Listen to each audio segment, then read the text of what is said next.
Good afternoon. My name is Fabio Colorado. I'm from El Salvador. I'm currently a doctoral student at the Jesuit School of Theology.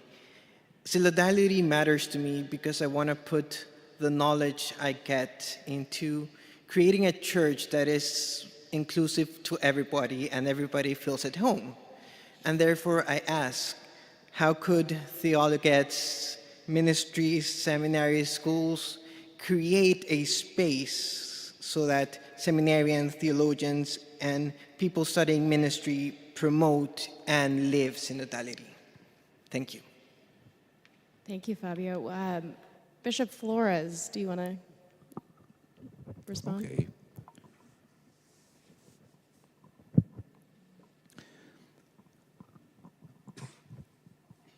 I remember several years ago I was invited to speak at one of the universities represented here, but I won't mention which one. It was a very fine, it was a dialogue more with the faculty, theological faculty. A talk about how in my diocese we had sort of responded to the reality of immigration coming from South America, Central America through Mexico, and the great numbers that were basically passing through the Diocese of Brownsville. This is a reality that's just, it's our reality. And so we were, in a certain way, responding to that as a church, and I will say that the people of the diocese were very generous and continue to be in sort of volunteering time to receive mothers and children and to give them, just give them a welcome, a sense of their human dignity, and then helping them find their way. These are families who had been processed by the United States government, and they had been released, and we were helping them find their way. Anyway, I explained this, talked to this about, and I was talking about the theological implications of immigration, which is another story. But my point was that one of the theologians raised his hand and said, because it was eye-opening. I mean, I didn't know this was happening. What can we do? It was a very similar question. What can we do as a faculty, theologians, and this particular theologian didn't teach at a seminary, and I said, what we all need to do, and I thought about the question. I'm giving you the short answer that I gave to him because I think I don't have a better answer than that. I said, we all need to get out more. That is to say, he was married and had 2 young children. He says, very hard. I know it's very hard. And I said, but try to find a way. And I would say this to myself. I would say it to us all. We really need to go to where people are to experience their reality. So I would say volunteer for an hour or 2 hours at a soup kitchen, or go to a migrant center, or go someplace and talk to the families, because this is the great challenge. Here we are in our country making laws about migrants, and nobody ever talks to the migrant. But it opens you to another world, and you begin to hear just the experience of families, or somebody who's living on the street, or somebody who's and it just changes your perspective as to what you're studying is about. But it comes down to something as simple as this: we, flesh and blood people, need to take the time to go find flesh and blood people who live outside our echo chamber and have a real person telling us their real story. And God changes us that way.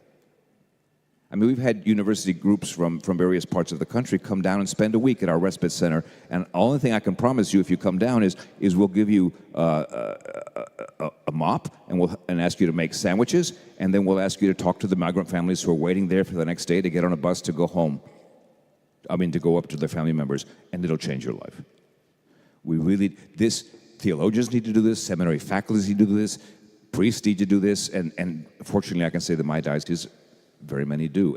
But it changes, because otherwise, se queda todo en la cabeza, everything stays in the head. And the Word became flesh. He did not become an idea that's very pretty on the blackboard. And in his flesh he suffered, and in his flesh he continues to suffer. What I tell my people back home is, go find him. And that changes it. Changes your theology completely. The way you see it. Thank you very much, Bishop Flores. Oh, go ahead. Cardinal Greg. See. You know that after the first session of the Synod of Bishops held last October, the Assembly produced a document, the synthesis report. And the Holy Father chose 10 teams and entrusted these 10 particular teams to 10 study groups. One of the teams is the formation of those preparing to the priesthood. The ratio fundamentalis, no? Which is the plan, the program for the formation of future priests. And the reason why, well, the ratio is a new one, mind you, because it was approved 3-4 years ago.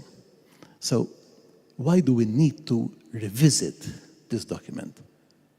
Because it is important to rewrite this program in the key of synodality.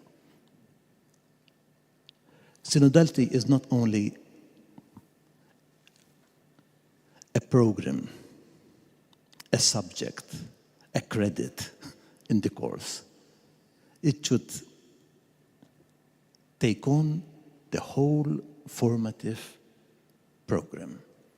So hopefully when this group, hopefully by June 25, will submit the report, and this is a study group like all the other 9, that should work in a synodal way.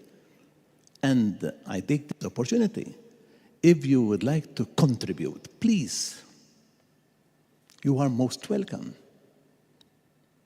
You can communicate right to our secretariat, and we will pass on your suggestions to this working group. And what I'm saying to the group on the ratio holds also for the other 9 groups. But this to connect with the question, no? That how really we need to help students preparing to the priesthood to become more synodal.